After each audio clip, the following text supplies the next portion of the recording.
Okay, so in this section, we're going to look at nationalism in India. I'm going to start this up. Now, what's important to understand is the long history of the British in India.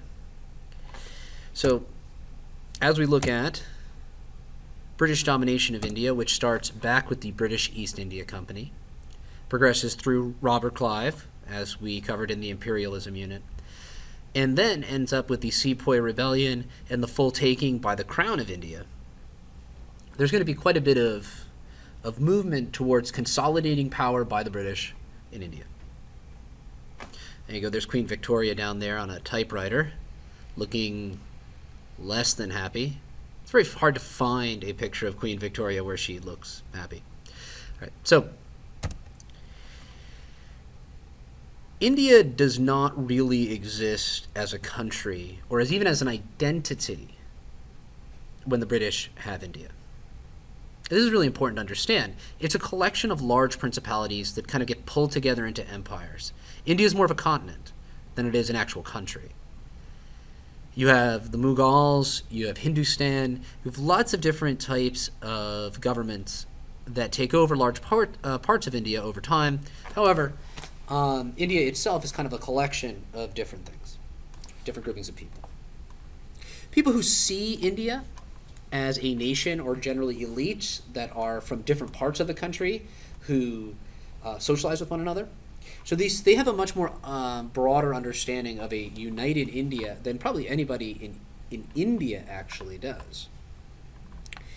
Now the British are moving towards modernizing India, and they justify basically holding India the way they do and denying rights through this idea of civilizing India.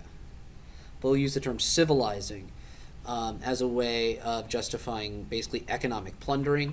But in this, they do end up building a lot of roads and put in some modern technology. So the British also do something else that's kind of interesting. Not to say that religion was not an important factor in distinguishing between Indians before the British got there. However, the British see religion as the easiest way to distinguish between different groups of people. What that means is, when they do census reports, they're only going to ask whether or not somebody is Sikh or a Muslim or a Hindu. Now, the Indians themselves are going to start to see themselves in these tribal groups, which existed before. But remember, India itself is not made up of three groups. It's made up of a multitude of groups that generally aren't unified with one another. And it's the British who kind of do this thing where they make it seem like there's these just distinct religious groups. So national identity in and of itself in India comes from a Scotsman. He's the first person who's really going to create a push for an Indian type of nationalist movement. And before then, you had these pushes by the British government for some sort of self-rule in the early 1880s. However, local leaders did what they could to be able to protect their interests. So even though London is trying to give some rights, the people on the ground realize that those types of rights would endanger their privilege, so they don't want any of them. All right, so the first major nationalist group is something called the Indian National Congress.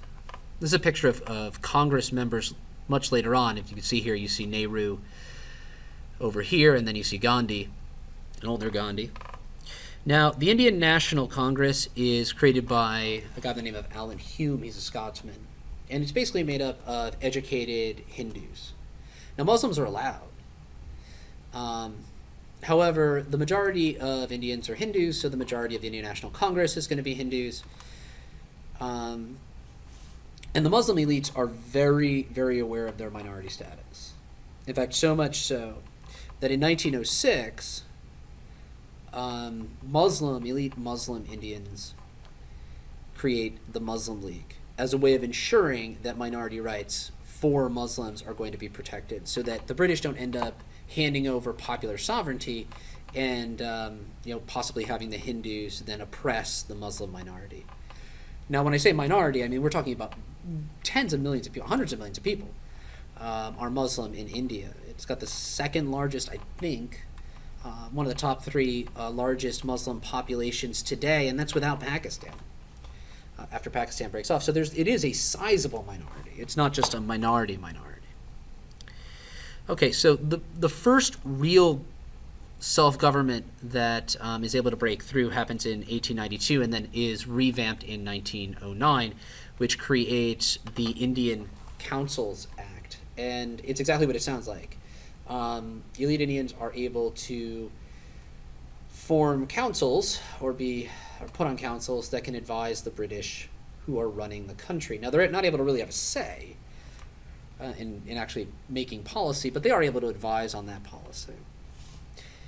Stepping into this world is going to be a young lawyer by the name of Gandhi, and we'll be moving into that in the next section.